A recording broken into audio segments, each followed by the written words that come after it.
Alors, bonjour donc à tous. Je rappelle que nous sommes ici avec Madame Pardo dans le cadre du cycle Votre futur métier, qui sont des interviews d'anciens diplômés qui présentent leur métier.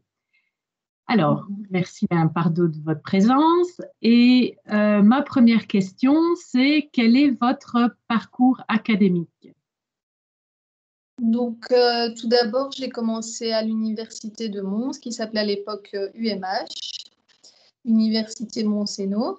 Et j'ai effectué mes 3 années de bachelier dans cette université. Ensuite, j'ai continué le master à l'Université libre de Bruxelles. Et par la suite, j'ai continué à l'université de Mons, qui est devenue l'UMons, avec un doctorat dans le laboratoire du professeur Duet, du professeur Blanquert et du professeur Philippe Dubois. Okay. Voilà. Après ça, j'ai enchaîné avec un master de spécialisation en pharmacie hospitalière. C'est un master en 3 ans et je l'ai terminé en 2017. Ok. Voilà. Un beau parcours académique, en tout cas. Où travaillez-vous actuellement? Je travaille au CHU de Charleroi, à l'hôpital civil Marie Curie. Ok. Et quel est votre métier? Pharmacien hospitalier, officiellement. C'est comme ça que je suis engagée. Ok. Alors, quelles sont les missions principales de ce métier? Donc, il y a plusieurs secteurs. Il y a un secteur, tout d'abord, de délivrance des médicaments. Ça, c'est un peu comme à l'officine publique, sauf que les médicaments sont délivrés aux patients qui sont hospitalisés dans l'hôpital. Ensuite, il y a un secteur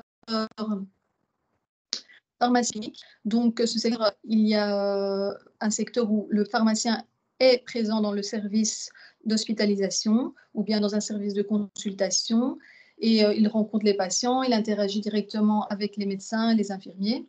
Et puis, dans ce volet-là de pharmacie clinique, il y a aussi un volet où le pharmacien reste dans l'officine et il interagit par téléphone ou par voie électronique via les logiciels pour donner des conseils pharmaceutiques et des avis pharmaceutiques au niveau des traitements médicamenteux.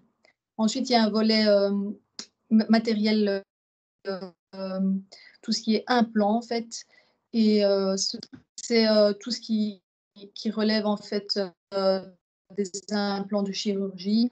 Et puis il y a un volet stérilisation pour tout ce qui est le matériel de chirurgie qu'il faut stériliser.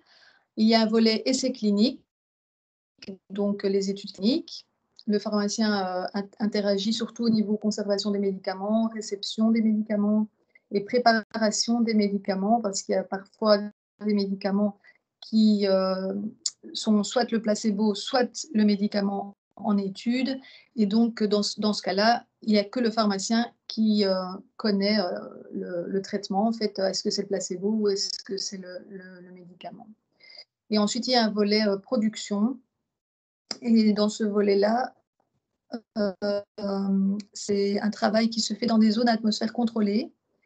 Et dans ces zones, en fait, le pharmacien gère ou prépare, avec l'aide d'assistants en pharmacie, les chimiothérapies, il prépare les préparations magistrales et les nutritions parentérales. Et puis, il y a des préparations stériles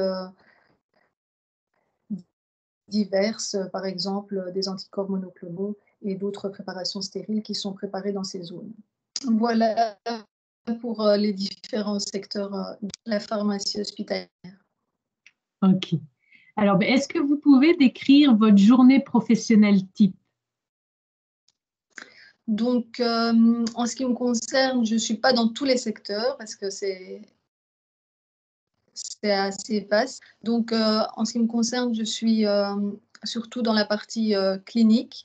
Pour le moment, avec le Covid, on est surtout à la pharmacie. Donc, on travaille en interaction avec les différents professionnels de santé via le téléphone ou bien alors via notre système d'information médicale, en fait, un système informatique On peut mettre des notes dans les dossiers des patients, on peut mettre des notes dans les prescriptions électroniques.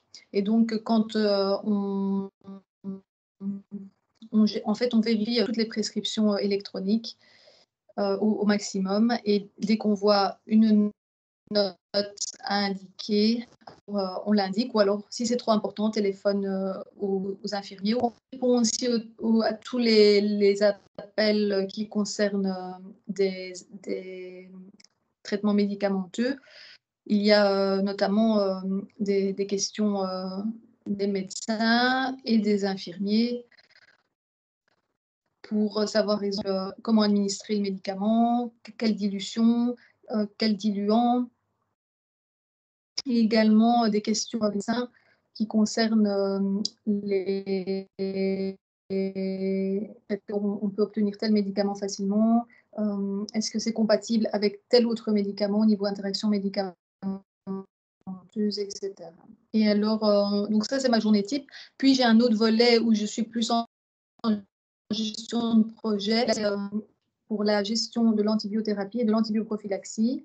Dans ce domaine-là, je travaille surtout sur des analyses de consommation d'antibiotiques. Je fais aussi des audits sur la façon dont sont prescrits selon les recommandations officielles. Et donc, après, je présente via des PowerPoint, je présente ces résultats au groupe de gestion des antibiotiques en réunion qui a lieu à peu près tous les 3 mois. Voilà, c'est les domaines principaux. Et alors, je suis aussi dans les essais cliniques. Et les essais cliniques, c'est surtout respecter en fait les good clinical practice. Et donc, pour ça, il faut être très rigoureux par rapport à ce que nous demandent les firmes. On a des recommandations des firmes pour chaque étude et on doit les respecter en fait à la lettre et appliquer leur protocole pour que les puissent se dérouler au mieux et qu'il n'y ait pas de biais dans l'interprétation de leurs résultats, en fait. Ok, merci. Voilà, alors, c'est les 3 domaines principaux. Oui, c'est très chargé. Des journées professionnelles type très chargées. Oui. Alors, quelles sont les compétences nécessaires à ce métier? Donc, évidemment, il faut être pharmacien. Et en fait, les pharmaciens hospitaliers, ils font 3 années supplémentaires, mais il arrive, étant donné la restriction en fait, au niveau de l'intégration des étudiants en pharmacie hospitalière, il y a une restriction. Et donc, il y a de moins en moins de pharmaciens hospitaliers qui sortent chaque année. C'est pour ça qu'il faut que des pharmaciens non hospitaliers soient engagés à l'hôpital. Ça peut être intéressant aussi pour ceux qui veulent travailler à l'hôpital et qui ne sont pas pris dans la spécialisation. Et dans ce cas-là, ils travaillent au niveau de certains secteurs qui n'ont pas forcément demandé une spécialisation de 3 ans. Mais toujours comme pharmacien. Okay. Voilà. Et donc, les compétences, c'est principalement des compétences d'adaptation, de gestion du stress. Il y a aussi des connaissances en pharmacologie. Et il faut aussi, par exemple, dans mon secteur de la gestion des antibiotiques, aussi s'y connaître en Excel, parce que c'est beaucoup d'analyses Excel finalement. Pour pouvoir présenter les résultats, c'est énormément de graphiques Excel et alors parfois même des analyses statistiques. Et il faut, pour travailler dans les essais cliniques, avoir une bonne connaissance de l'anglais, parce que les firmes fonctionnent en anglais, en fait. Et le suivi des médicaments et de la pharmacie clinique, il faut avoir une bonne facilité de communication avec les professionnels de santé. Et alors, il faut aussi être ouvert à toutes les disciplines, parce que c'est vraiment un travail en multidisciplinaire à l'hôpital. Okay. Voilà. Voilà, merci. Alors, puisque nous avons ici une vingtaine d'étudiants qui sont venus vous écouter, est-ce que vous auriez des conseils de type insertion professionnelle pour ces futurs jeunes diplômés de l'UMONS, voilà, sur le marché de l'emploi en tant que pharmacien, etc. Donc, en ce qui concerne l'hôpital, donc si vraiment ils veulent faire une carrière, ils en sont sûrs, l'idéal c'est de faire cette spécialisation.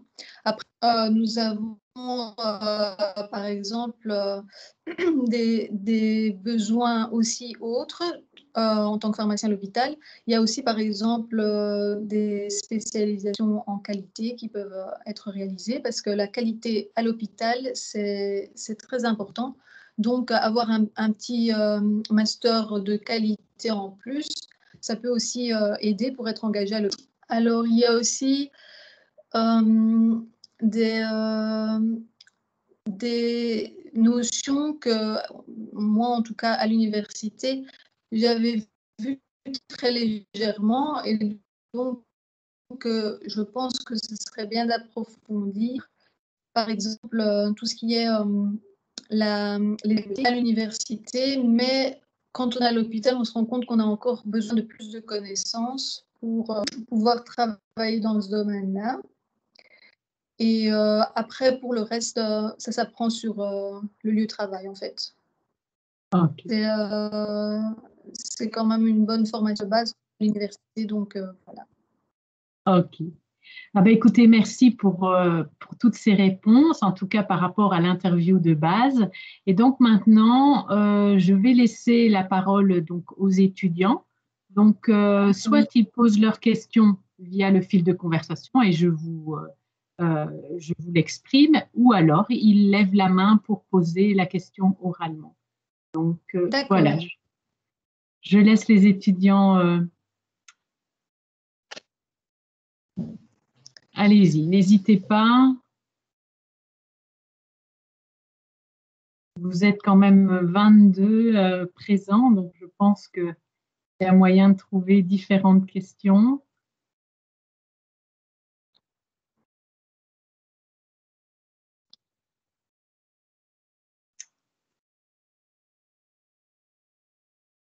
Voilà, bah, en attendant peut-être que des questions arrivent, est-ce que vous avez peut-être une information complémentaire à donner par rapport justement à l'interview qu'on vient de faire et aussi finalement par rapport à cette situation sanitaire, est-ce qu'il y a des procédures qui ont été modifiées ou des habitudes qui ont été changées voilà, dans le cadre de votre métier? Oui, il y a beaucoup de choses qui ont changé donc, à l'hôpital par rapport aux conditions sanitaires. Donc, tout d'abord, la première vague, on est confinés dans nos services, pas ou très très peu de nos services. Et après la première vague, ça s'est un peu amélioré. On a recommencé et plus aussi d'équipements de protection. Et donc, la situation a changé au niveau de tout ce qui est la délivrance des médicaments. La délivrance, en fait, elle se faisait donc principalement depuis l'officine. Et alors, les, les infirmiers descendaient davantage de leur matériel et on les remplissait. En fait, c'était éviter le maximum de contacts. Et donc, il y a beaucoup de procédures qui ont changé à ce niveau-là. De la logistique, en fait, pour l'hygiène qui s'est instaurée. Et alors, vous aviez posé une autre question. Ah oui, d'autres informations. En fait, oui, j'ai eu déjà des stagiaires à l'hôpital. Et donc, si jamais il y en a qui sont intéressés, ils sont les bienvenus. Les étudiants de l'Université de Mons, ils sont d'autant plus les bienvenus parce que j'ai fait la majorité de mes études là. Et donc, s'il y en a qui veulent venir, ce serait avec plaisir qu'on les accueille. On a l'habitude de les accueillir et c'est nouveau évidemment à l'Université de Mons, mais on serait vraiment content d'en avoir en fait. Ok. Alors, je vois qu'ici, j'ai deux questions. La première question de Madame Planck. En quoi consistent les 3 années d'études de spécialisation en pharmacie hospitalière? Alors, la première année et la deuxième année, ce sont des stages à l'hôpital avec des cours à l'université une fois par semaine.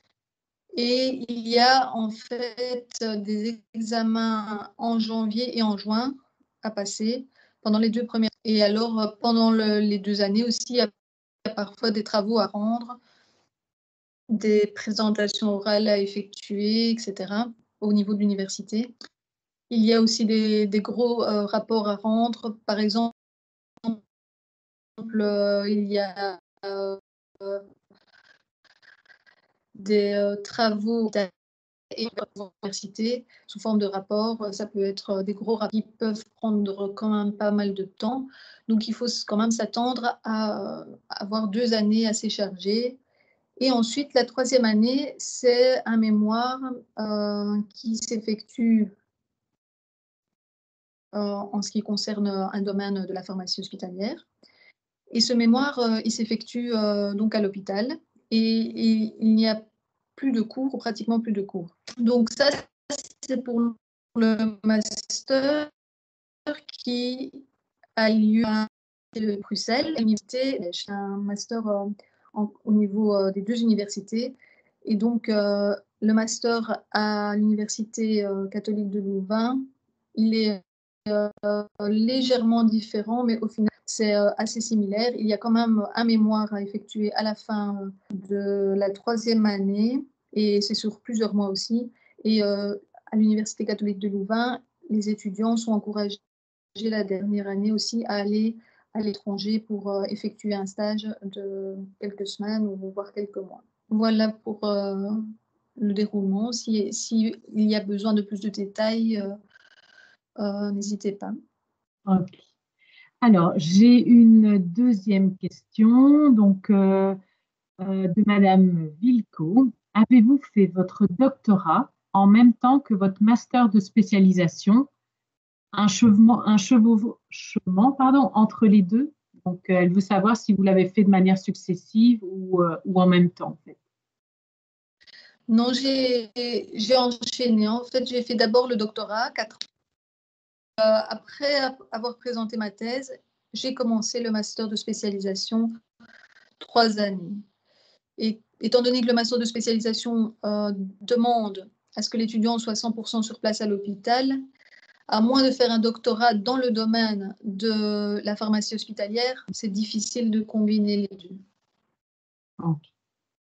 Alors, ici, on a Monsieur Matisiac qui vous dit bonjour, merci pour toutes ces informations. Et puis sa question, c'est le diplôme de pharmacien hospitalier est-il valable dans d'autres pays que la Belgique? Oui, parce que j'ai travaillé au Luxembourg, donc j'ai été engagée sans problème avec mon master de spécialisation obtenu au donc oui, il est valable.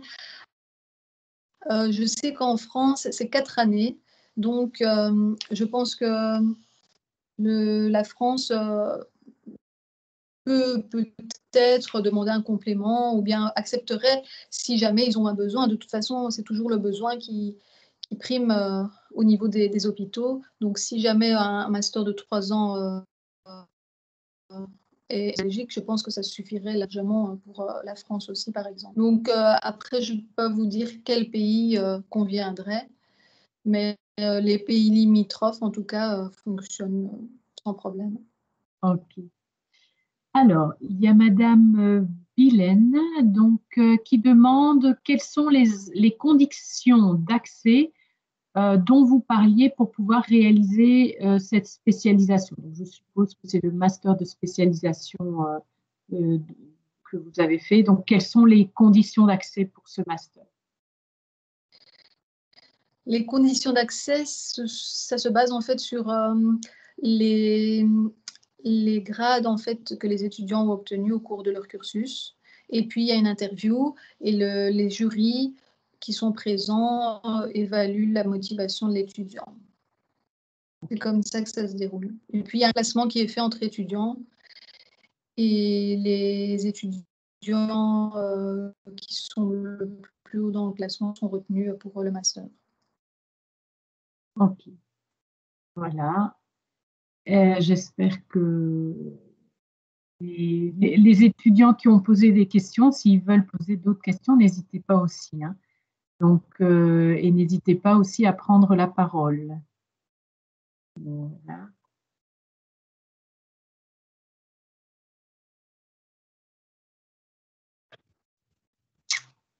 Et non, vous n'avez pas l'air Ah, voilà, une autre question. Donc, je crois que c'est M. Opong. Donc, combien de candidats sont en général retenus pour ce master de spécialisation? Donc, à l'Université libre de Bruxelles, si c'est là que les étudiants postulent, il y en a 5. À l'Université de Liège, il y en a 5 aussi. Et donc, au final, l'année, puisque c'est en collaboration, cette année-là, il y aura 10 étudiants pour l'Université de Liège. Et pour l'Université catholique de Louvain, il y a 10 étudiants. Ah. Donc, c'est vraiment Et un master de spécialisation au final, ça fait 20 étudiants. Ouais. OK. Merci. Alors, voilà, je vois que les questions ont été fortes sur les études, mais n'hésitez évidemment pas à poser des questions plus sur la pratique du métier aussi. Hein. Alors, ici, Madame N. Nouaji, est-ce qu'il faut choisir un travail de fin d'études en master qui sera en relation avec la spécialisation? Disons que si le travail a lieu en rapport avec l'hôpital, évidemment, l'étudiant a déjà un pied dans l'hôpital et donc le fait qu'il est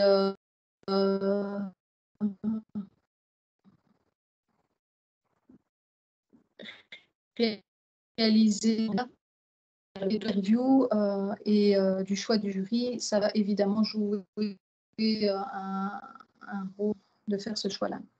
Ok. Alors, il y a Madame Bilène qui demande finalement quelle est la raison de la restriction donc, du nombre d'étudiants pour le master de spécialisation, alors qu'au final, les hôpitaux engagent quand même des personnes qui n'ont pas fait les 3 ans par manque de personnel.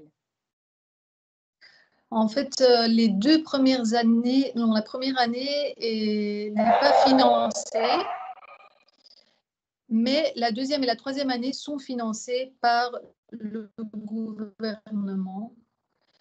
Et donc, c'est un peu comme pour les études ont un coût pour la société. Il y a une restriction, en fait, tout simplement. Donc, il faut s'attendre à être payé à partir de la deuxième année et la troisième année est payée aussi, mais la première année n'est pas financée. Donc, l'étudiant ne percevra aucun salaire la première année. Ok. Merci. Alors, est-ce qu'il y a d'autres questions ou prises de parole, évidemment?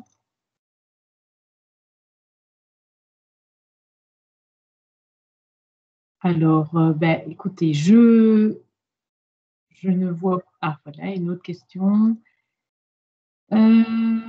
Alors, en termes de salaire, à combien peut-on s'attendre pour un pharmacien hospitalier qui débute?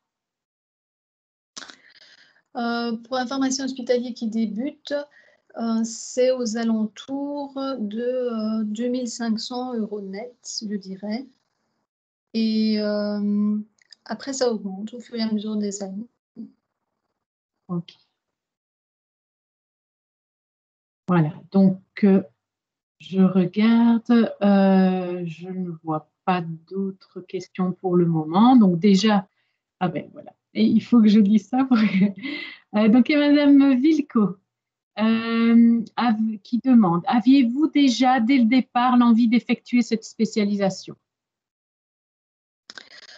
Moi, j'avais l'envie déjà en troisième bac, en fait, quand un pharmacien hospitalier était venu nous présenter justement aussi à une journée des métiers la pharmacie hospitalière. Donc, j'avais déjà effectué mon stage en troisième bachelier. En été, j'avais effectué mon stage déjà à l'hôpital civil de Charleroi, où je travaille actuellement.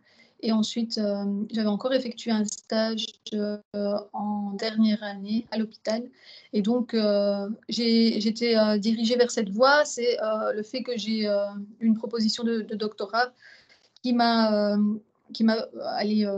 fait patienter, on va dire, avant de commencer ce master, parce que je savais que je pouvais l'effectuer de toute façon après le doctorat.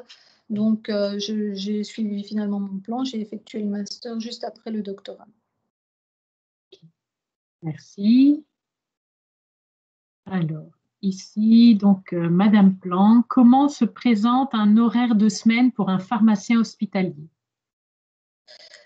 Alors, c'est un horaire assez classique l'horaire en fait, à peu près 8 heures, 18 heures maximum, 17-18 heures. En fait, c'est 38 heures semaine. Après, évidemment, quand on est engagé comme cadre, donc quand on a des projets, etc., évidemment, on reste un peu plus longtemps pour travailler. Parfois, il m'arrive aussi de travailler chez moi pour finaliser certains projets. Donc, il faut s'attendre à travailler comme un cadre, comme les autres métiers, en fait, finalement. Ok. Merci. Alors, est-ce que vous avez d'autres questions, Madame Pardo?